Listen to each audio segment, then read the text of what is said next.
Okay, so I think we can start a little bit. Still, people are attending. Okay, let's wait a couple of minutes more, and I'm sure we will have enough time. Wonderful. Okay.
Okay, let's start.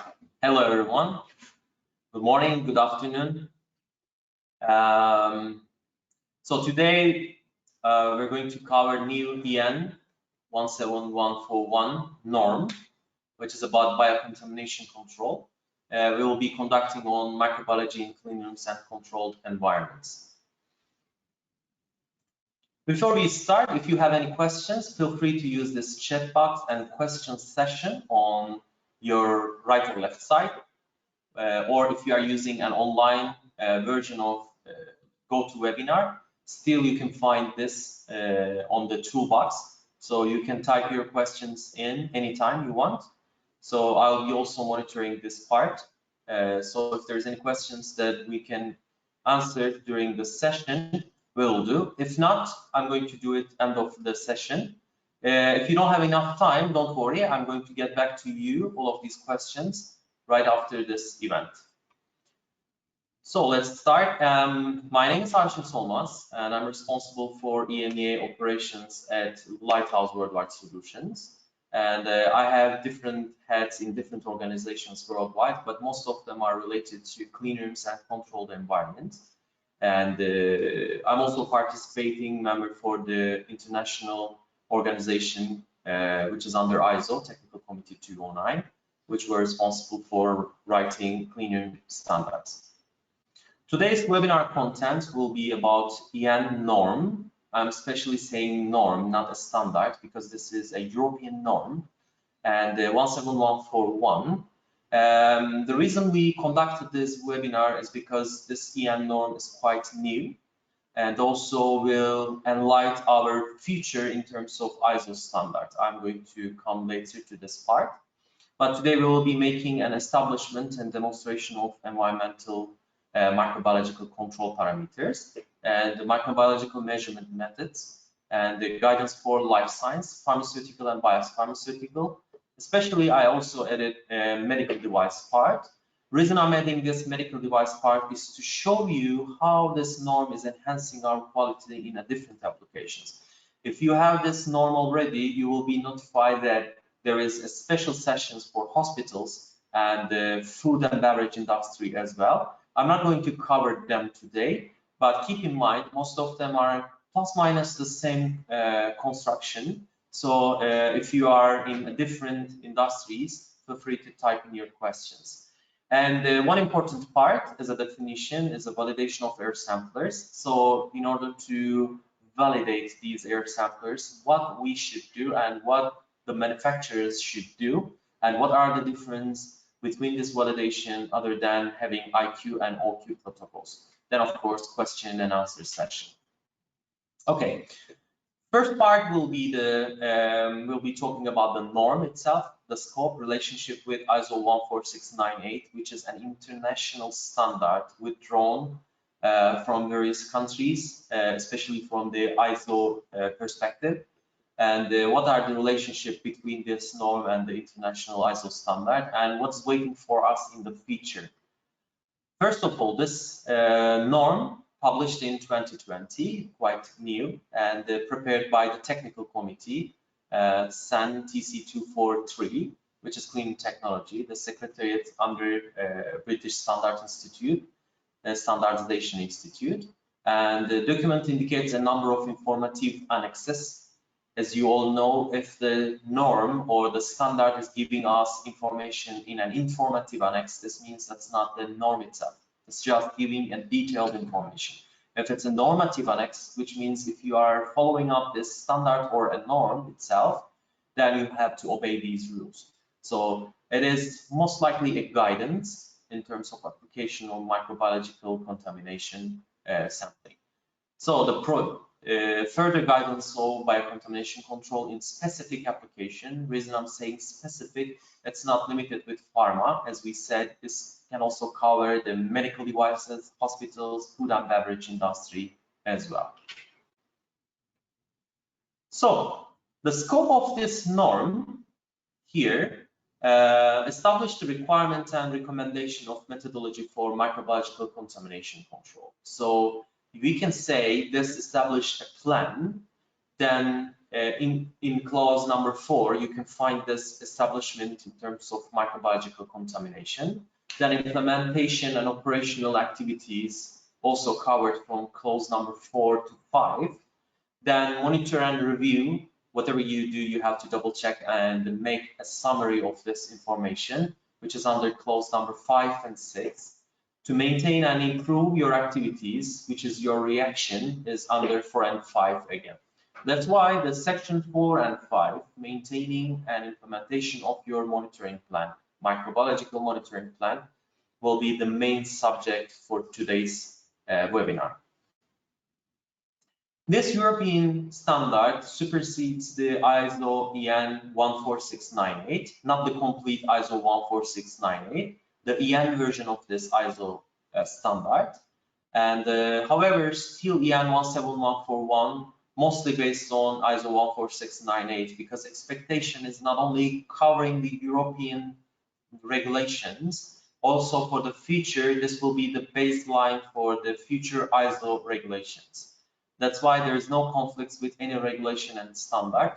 It was written carefully in order to not to introduce a new regulation, which will end up having conflicts with the current conditions. So the feature of EN17141 is to have a new ISO standard, and this is already started. And this new ISO with a different coverage will also start it after these EN norm. And that's why we have new ISO technical committee 209 working group 2 formed last year during plenary meeting. So the same convener, Conor Murray, will be responsible for heading up this event and making a new standard available for all ISO member countries. If this is an EN norm, this means that this is only valid for the European countries. However, most of the international organizations are adopting this and implementing it, or it's still expecting if you are importing your goods or exporting them to the European countries, then you should still be valid for these norms. So, establishment of microbiological control. We are going to start with planning steps, how we will collect samples from locations and what will be the frequency, our alarm and action limits, how we will react if we will not following these levels, and establishing a documentation system. Let's start with the baseline. First, there should be a microbiological contamination control plan, should be established, implemented, and maintained. This is a living structure, a life cycle. And it has to be verified after you have the final results out of your monitoring plan. And the system shall identify, control, and monitor factors that can affect microbiological contamination of the product.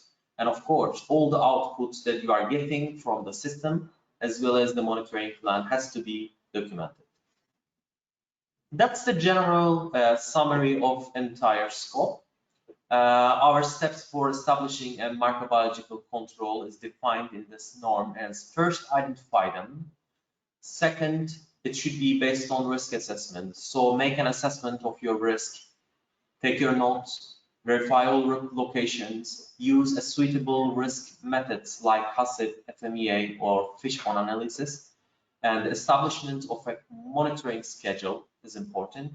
Next one is establishing an alarm and action levels. This is not a one-time target. You have to verify after having these outputs versus your product sterility, and verification of continuing basis also covering this part. Establishment and maintenance of appropriate documentation.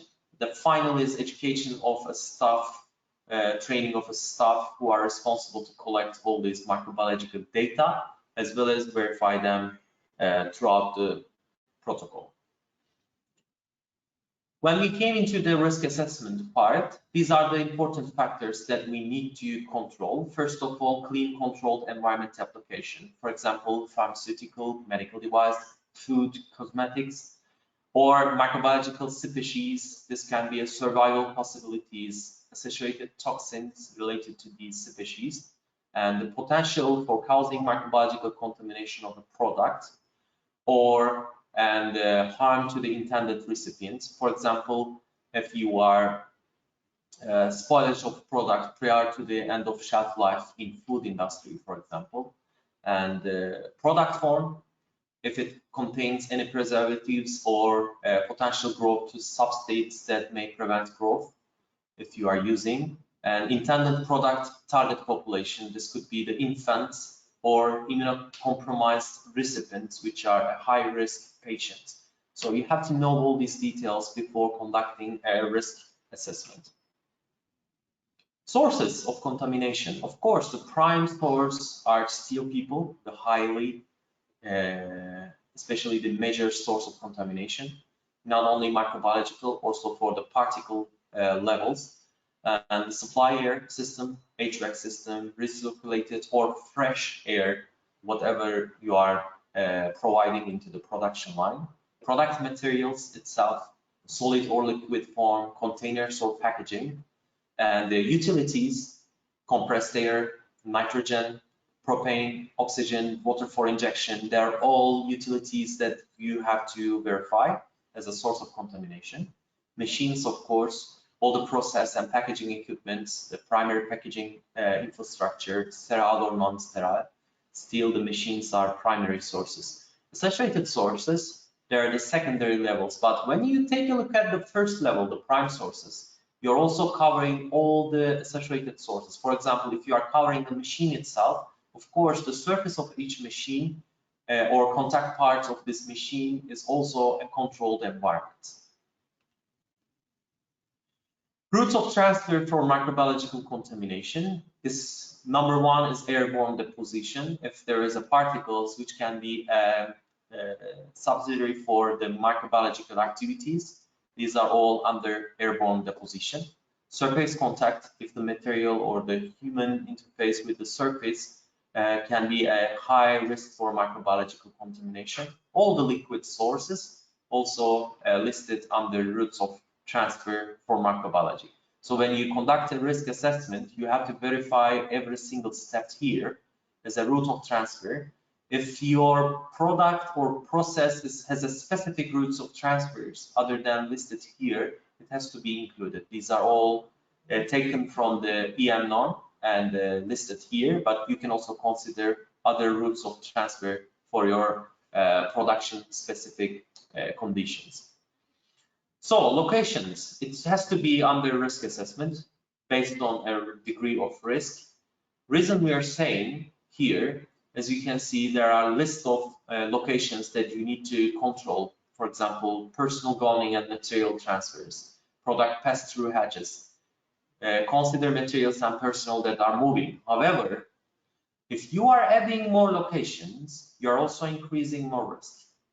More location doesn't mean less risk for your production, especially when it comes to microbiological control parameters.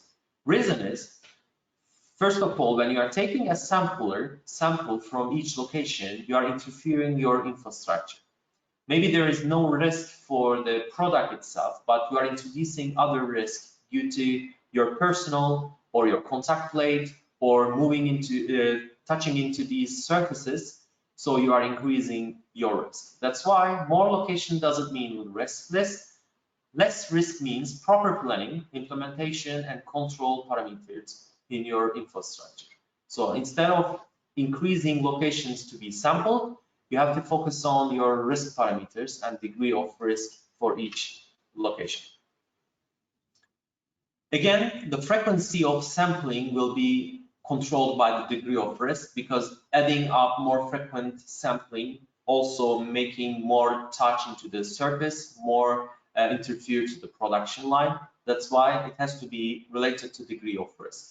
Specified in the microbiological environmental monitoring plan, it has to be written first, then will be implemented as part of your quality system. This could be a continuous monitoring or periodic, daily basis, weekly, monthly, or another agreed period. This has to be written again and will be implemented based on this information. Too frequent sampling could potentially introduce further risk, like adding up more locations. A good strike between balance between sufficient sampling and the potential introduction of contamination, you have to consider, because more sampling introduce more particles, less sampling may require may increase your risk. So there should be a strike balance between these two conditions. Okay, alarm and action limits. First of all, alert levels will be lower than the action levels like we have on our microbiological particle monitoring systems, as well as here microbiological sampling. Appropriate target levels is important. If you are putting a low levels, it will take you into a lot of flags coming out of your system. So this end up with having more interfere with the production and introducing more microbiological agents into the production line. Or alert levels here to indicate that the microbiological contamination is higher than expected and give an early warning of potential loss of control. Every single alert level will give you a good indication of potential failure in the long run, maybe as an action level. So the specified alert conditions under which action to be taken, what you will be doing if you are getting these yellow alarms, which is our alert levels. When an action level is exceeded, immediate investigation is required to identify the cause. And if necessary, you have to take corrective actions. But taking it into consideration, one time exceeding this action level may not give any indication. That's why you have to use statistical calculations as well as trending, which will come later on. Average of your counts, standard deviation, distribution of your contamination, microbiological contamination, to get a better output from your infrastructure. Otherwise, one-time peak in microbiological sampling without investigation may cause a high risk, but having a huge investigation and making a lot of corrective actions to these one-time peak may end up having a lot of peaks at the same location due to a higher level of control. Documentation, of course, everything has to be documented, starting from the risk assessment all the way to get all this output and reviewed and updated as a living life cycle. And it's necessary to have and incorporate any changes implemented. So your documentation will really reflect whatever you are doing in production or in your laboratory conditions. Provide a review and analysis of microbiological environmental monitoring results. Any deviation has to be documented as well. Exceeded actions has to be reported, and actions taken to the corrected deviation should be also documented. So whatever you have in field has to be reflected into your documentation. Training is the most critical part, because having a good qualified and authorized people for collecting microbiological data, as well as making investigations, reviewing all the data from the field, requires a highly qualified microbiology trained people in field. They has to be competent for the microbiology. They should have a good understanding about what is microbiology, what is the growth, what is the reflection in terms of action or alert levels. So if you need further guidance, This EN norm addresses it into the ISO 14644-5, which is related to personal gowning and behavior. If you need additional guidance, for example, you can refer into these ISO standards. Demonstration of microbiological control. Let's start with this trending part. Microbiological environmental monitoring shall be analyzed, and the data trended in particular to identify an adverse trend. Trends should be analyzed at intervals that are frequent enough to identify any adverse trends. An adverse trend is considered more important than an individual result. Competent microbiologists should review the data to identify any possible issues. For example, an unexpected quantitative or qualitative shift in the types of microorganisms has to be verified with these competent microbiologists. Trending is more critical than what you are collecting as a single basis. If you take a look at this graph, today maybe you are on the safe spot of your risk, but however, let me show you from the map here.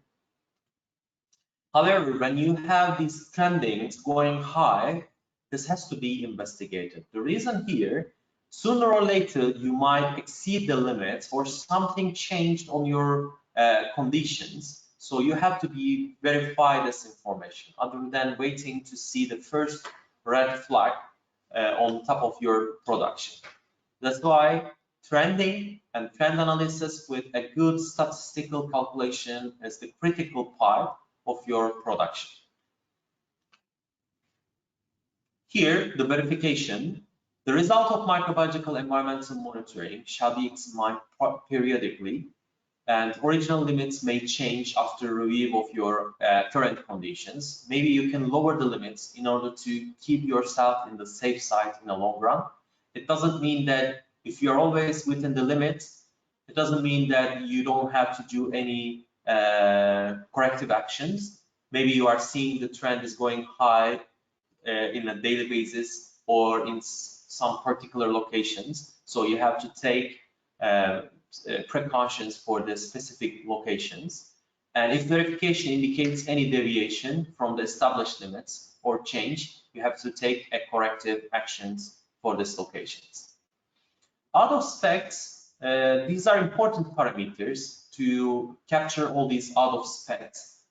But keep in mind, not all the out of spec conditions are the true results. That's why the competent microbiologists should verify that the out of specs are really contributing the data that you're collecting from field versus what you get as a result from the laboratory after incubation. That's why if there has been a real change on your conditions, it has to be determined and recorded into out of spec conditions. As a final part of your records, all the records has to be collected. All your instruments and internal audits has to be recorded. These records could be a documentation or computerized system, but this has to be validated. And all calculations or statistical values has to be included. All the methods that you developed in order to get this data has to be in your records. Sometimes we are seeing that the end user coming up into the final result after sample tracking. However, their records are not really showing the data that they are collecting from field, or the way they are collecting data is not parallel to the records that they have. That's why it has to be up to date and reflecting what you are doing in field versus your records. Sample tracking. These sample analysis laboratories should have suitable and dependable procedures that allow for the clear identification and handling of samples from microbiological environmental monitoring. This shall cover the reception and progress throughout the entire analytical processes, and you have to get the final results throughout this sample tracking system. This can be an automated system and a fully automated system or a manual system, but it has to be documented again.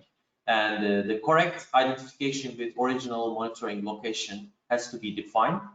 So the sample tracking system also being able to track the data from this location where you collect all the way to the laboratory result with one identification. Integrity of your results for demonstration of microbiological control.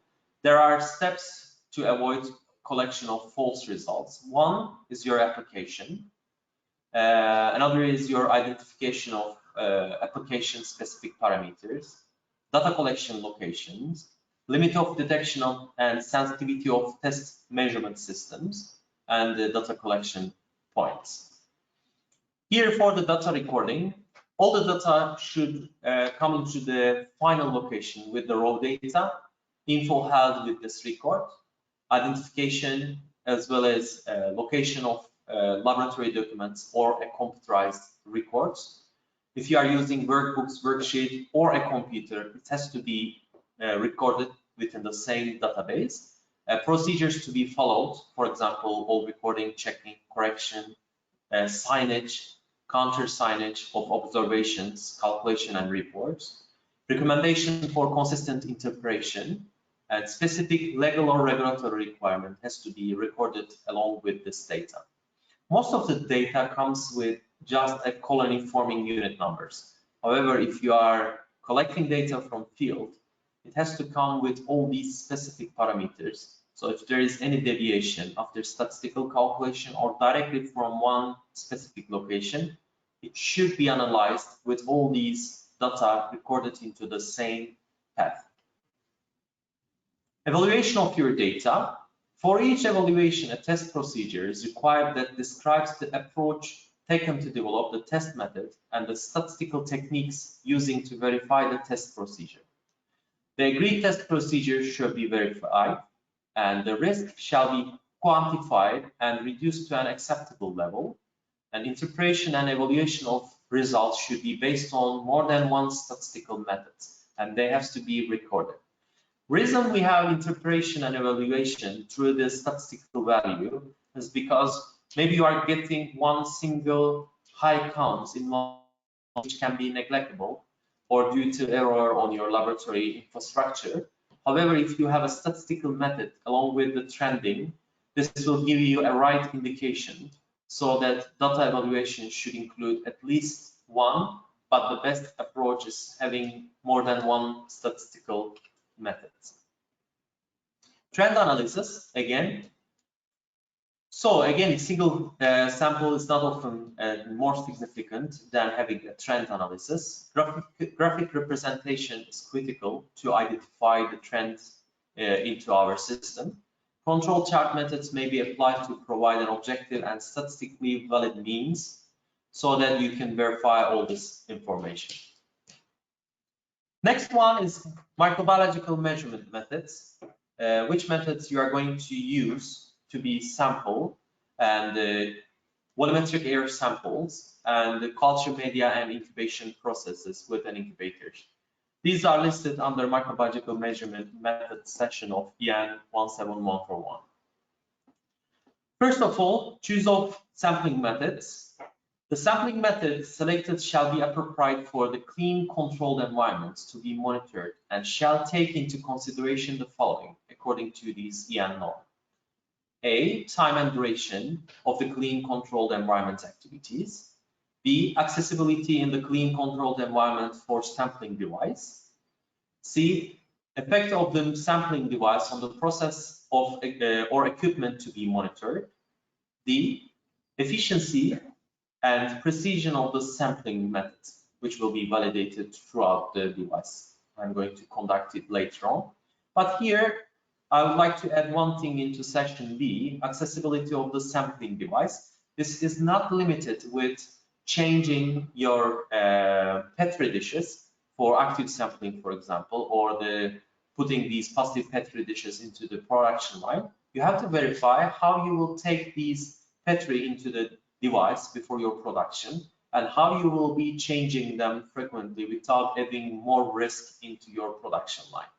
So accessibility should cover your device service requirements. For example, if you have this device inside your machine all the time, then you're going to introduce more risks. Or if your device doesn't have an HEPA output, then you are introducing additional risk into your clean room. So it has to be considered under this accessibility of your device. For volumetric air samplers, suitable sampling device shall be selected, and supplier of the sampler shall demonstrate the collecting efficiency of the sampler, which we will be covering under validation section. The sampling techniques shall be validated.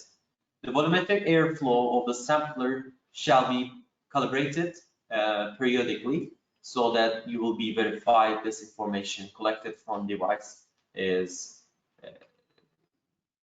true, and you can trust on this device information. For the culture media, there are important points when you are selecting your culture media. The quality of this media shall be subject to suitable verification program and shall take into consideration the following points. Number one, justification of the selected media, for example, incubation conditions, detection of low levels of microbiological contamination. Second, establishment of a control. For example, media will not contaminate it and not give you the false count. Third one, media suitability, based on the sterility of your media or ability to support the growth that we are targeting for your clean room or controlled environment.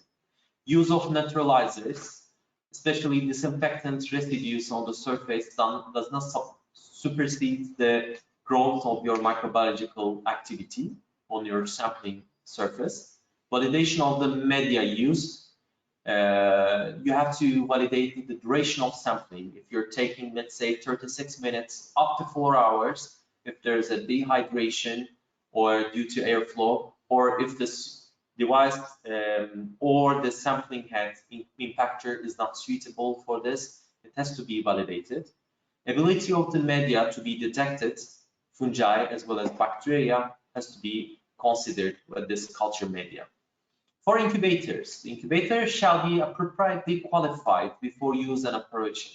Qualification here is what we generally call IQ and LQ protocols that has to be implemented before you start using your device. Thermal mapping is critical.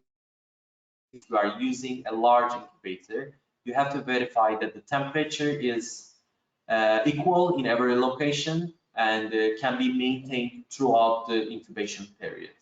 Requalification should be carried out periodically for this device, following service and other changes on your device. And temperature range in incubator shall be mapped plus minus 2.5% according to this norm with the targeted temperature. This qualification should be carried out at least once in every 3 years, like in our some of our clean room testing. Incubators shall be continuously monitored throughout the incubation period. Alarm has to be issued if there is any deviation from the required incubation temperatures. So this alarm can be integrated with a monitoring system so that if there is any issue with the temperature level or incubation period, then this alarm can be notified. Alarm can notify any of your personnel inside the lab or sending SMS, email, whatever required in order to take a necessary action. Next one is the guidance for life science, pharmaceutical, and biopharmaceutical applications. First of all, I can say this part of the norm is aligned with European GMP Annex 1. It's not giving a specific additional value to the application because they don't want to interfere with the GMP regulations. That's why whatever you know through the GMP Annex 1 still valid for this guidance. And again, for the limits of different zone and grades are given in European GMP Annex 1. This is the part of the section, also refers into European GMP. Reason here, as we said before, this device is not willing to get any additional value to the current conditions. And the reason is, if you are, let's say, giving a frequency or sample location number into the guidance, then the ISO standard or the GMP regulation will tell you different rather than this European norm. So adopting this norm will be not easy for everyone who are implementing currently an ISO 14698, as well as European GMP. But if we came into the medical device, the reason I took this medical device, it will give you a good highlight of establishing risk and how you will be collecting, where you will be collecting, and what will be the frequency of your microbiological control parameters. This medical device applications giving you the full scope of project. Reason I'm saying, in the long run, if you will have a new ISO, you should expect a similar approach with this ISO standard for microbiological control parameters, like we have this medical device approach. First of all, this EN ISO 14971 dealing with the risk assessment of medical devices, while 13485 is dealing with the quality management of medical device manufacturing. So these risk assessment steps are quite similar with the first part, where we also give the summary of this risk assessment. But there is one table comes with the annex of this part, giving you an example of microbiological risk assessment for a medical device product. Next one is to give a limit for a medical devices. If you take a look at table B1 on your EN17141 norm, this will give you a highlight here. Let me show you with a laser pointer. As you can see, this part, other than these categories, this part is completely the same structure with GMP Annex 1. So the category 1, 2, 3, 4 defined here is aligned with grade A, B, C, D, but just gives you the category for the medical device industry. Same here, number of locations to be sampled. This table B2 derived from the table where we used in ISO 14644-1, table A1, number of sample locations to be used for particle classification, cleanroom particle level classification. Only difference is, if you are using active air sampler, you are going to take this n number and divide it to 3 with minimum of 1 according to this table. And if this is a surface sample, you have to add 3 and divide it to 3 to get these numbers from the formula table. If you are exceeding 1000 meters square of area, there is additional formula given, like in ISO 14644-1. Again, this norm is not giving you a specific table, but making a new table out of 14644-1 table A1. Frequency of the sampling given in table B3, as you see here, if it's ISO class 5, 6, 7, and 8, by every shift for ISO class 5, for every working day for ISO class 6, weekly basis on ISO class 7, and monthly basis on ISO class 8. Keep in mind, this is not for pharmaceutical application, but this doesn't mean this is for medical device part. It's not for pharmaceutical production, but this doesn't mean that you can adopt it into your SOPs and give this table as a reference where you will be starting before you make your first risk assessment. You can use this as a starting point. And if you're not seeing any deviation for ISO class 5 by shift and ISO class 6 by working day, you can keep using them. And this could be a good baseline for starting a new production line without, if you don't have a history of your risk assessment, history of your data, which help you to make a risk assessment projection. Validation of air samples. There is two things quite important here: critical collection efficiency and biological collection efficiency. And we will take into consideration of air sampler revalidation process.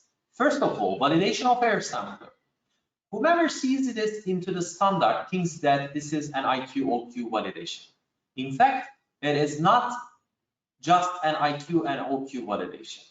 There are a couple of things has to be done by the manufacturer and a couple of things that has to be retained by the user. First of all, you have to determine the suitability of your air sampler depending on your application. And there is a physical efficiency, which is related to the ability of sampler to collect particles of various sizes, and biological efficiency, which assesses the ability of sampler to collect viable microbe carrying particles, which can form colony forming units. So this, due to complex and specialized activity required, the validation of sampler is likely to be carried out by the manufacturer, also through the third-party validation laboratories. So this validation is complex because you have to validate your sampling head, biocollector, which we call impactor, as well as your collection efficiency, physical and biological collection efficiency. When it comes into physical collection efficiency, this norm, EN norm, is referring into ISO 14698 cutoff rate, which is D50 value. This cutoff size, depending on the application, this cutoff size is the average equivalent diameter of microbe carrying particles that from the CFU are generally larger than 1 micron, and the D50 value smaller than 2 micron is considered appropriate. 50% means whatever you have on your air entering into this device has to end up at least 50% on your sampling plate, which will be healthy enough. You are not burning them into the sampling plate. And 50% is following the pathway so that you are just taking at least 50% of the particles between 1 micron up to 2 microns. For Lighthouse Worldwide Solutions, for example, our third-party laboratory results showing that the collection efficiency for 1.05 micron particles is exactly 50% collection efficiency. This is based on the third-party lab results, which gives us the D50 cutoff rate. This was valid for ISO 14698. So since EN17141 has also adopted this part from the previous ISO standard, this is still valid because the method is not changed. But when it comes to biological collection efficiency, this is the ability of sampler to collect viable microbe-carrying particles, and it includes the losses caused by both the physical collection efficiency and the effects that the sampling has on the viability of the microorganisms. This experimental work to determine the microbiological collection efficiency in 2 ways. One, aerosol chamber methods. This should be done by the third-party laboratories with living organism tests. Another is a simplified laboratory method, which is carried out by the end user as well, as a side-by-side testing your microbiological air sampler and give us a result, what you count from your unit under test and the reference unit. So both methods are defined under EN norm, under validation of air samplers. Because of the complex and specialized activity required, sampler validation is likely to be completed by the suitably competent external body, which will be under responsibility of manufacturer of active air samplers. The collection efficiency value and associated certificates should be retained by the user. So whatever you receive from your manufacturer, you have to verify this information and test it and adopt it into your system. So the retain has to be done by the end user. This is not the expectation that the validation work would be periodically repeated, because once it's done, either your impactor or the sampler system will be the same. That's why it's not required to be redone the same work unless you change the impactor structure or the air sampler structure. The sampler would be subjected to scheduled maintenance and calibration. This calibration could be done under the air velocity as well as flow testing, and the third-party laboratories as well as the production company itself can perform this. And the best practice here is to have ISO 17020 accreditation for making this calibration. So that's in general for validation of air samplers. Please do not mix it with IQOQ protocol. IQOQ is installation qualification and operational qualification, is where you are conducting in order to adopt this device into your production. But the validation of sampling is to verify that this device has a good biological and physical collection efficiencies. So these are two different individual activities that has to be done by the manufacturer. But if you want to do a biological efficiency side by side of your device, feel free to do it. Definition is made by the EN norm under this section. We came into the end.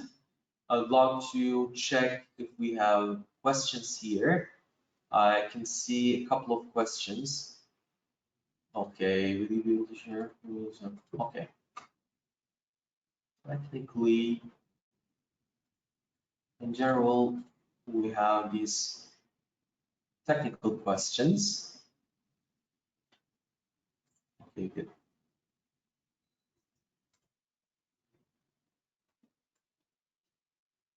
Let me check the chat box as well. Okay, one question is about the collection efficiency. Is this based on the Petri dish that we are using or the device itself? So the answer is device itself, because it is related to the single size of a hole on your impactor and the number of holes, as well as flow rate that you are using with your microbiological active air samples. On the validation of the test procedures regarding the laboratory. So verification and validation of the test procedures are defined in EN17141, and there are different tests has to be done. But if this is under the manufacturer's test, this has to be done with a third-party certified laboratories.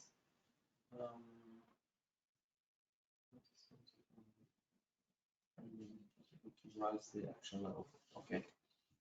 So if I have an area consistently falling, charging area, consistently falling, is it possible to rise the action level? It's not recommended. If you are not taking necessary precautions or necessary actions to make a root cause analysis, increasing your action level solve is not a real solution. Your problem will be still there, but you'll be taking it under your level, action level. So technically you will be ignoring it. That's why it's critical to have a better understanding on how you set up your action level and how you will be reacting into these levels. Okay, is there a requirement for particle counter to be 1 foot from floor? For particle counter, I will answer this for particle counter and microbiological air sampler both. First of all, for particle counters, it has to be at the level of production or level of activity. If you're talking about level of activity, it has to be in a work level. So if your operators are walking inside the room, it should be around the shoulder level. We are generally taking 130, 140 from the surface, from the floor. But if this is for microbiology, if you're taking an active sampling, it has to be the same level based on the risk assessment. But if this is a contact plate that you are asking 1 foot from floor, still it has to be risk-based. For example, you can leave it to the floor if you want to see the deposition-related microbiological activity on your passive Petri. But for active air sampling, we always use the production level or the room activity level as a reference point. What does the less than 1 CFU in the recommended limits mean? Okay, is it the average of counted colonies per plate or the actual counts per plate? Okay, very good question. The standards, especially the GMP, requires less than 1 colony forming unit in one location. The reason why we have less than 1, if you are considering one single location, it has to be 0 because less than 1 colony is not possible. But as you said, we're expecting it to be a scientific calculation based on statistical methods. So your statistical method can give you less than 1, larger than 0, as per your calculation. So if you are taking a lot of locations into consideration, or one location throughout the trends, so your number would be 0 to 1 within between these two numbers. That's why less than 1 doesn't always mean 0. This could be a value of a statistical calculation. What will be the best culture method to use the air sampling, yields, and mold, and general bacteria? Okay, this question is completely out of my knowledge because I'm not a microbiologist. The question was, what would be the best culture media to use for air sampling of yeast and molds and general bacteria? I'm so sorry, but I will check with our microbiology consultant, so to get back to you, Siraj, for this question. That's why I cannot answer it now. Good statistical tool to analyze trends and reverse alert and action limits. Would you suggest a good statistical tool to analyze? I think the best statistical tool is the standard deviation. Keep it simple. Reason, if your standard deviation is quite higher than your average number, which means you have a lot of peaks or you have a lot of out of scope ranges. But if you keep your limits into the certain level with a very small standard deviation, which means everything is under control and every single location has a plus minus same value output. And there are many other methods for making a statistical calculation, but keep in mind, all team members should have a full understanding on your methods. That's why if you are using, let's say, student T or other methods, statistical methods, you will make it more complicated. So keep it simple. Take the average, take the standard deviation, mean value, so that you will have a full understanding on what's going on in your clean room or controlled environments in terms of microbiological data. Okay, what is culture media? Okay. We have answered to your question, Mr. Haja. Mr. Alper Sarı answered your question, and he said that Triptok soy agar as the TSA is the best approach to use with your media, yeast and molds. Okay, good. Thank you, Alper Bey.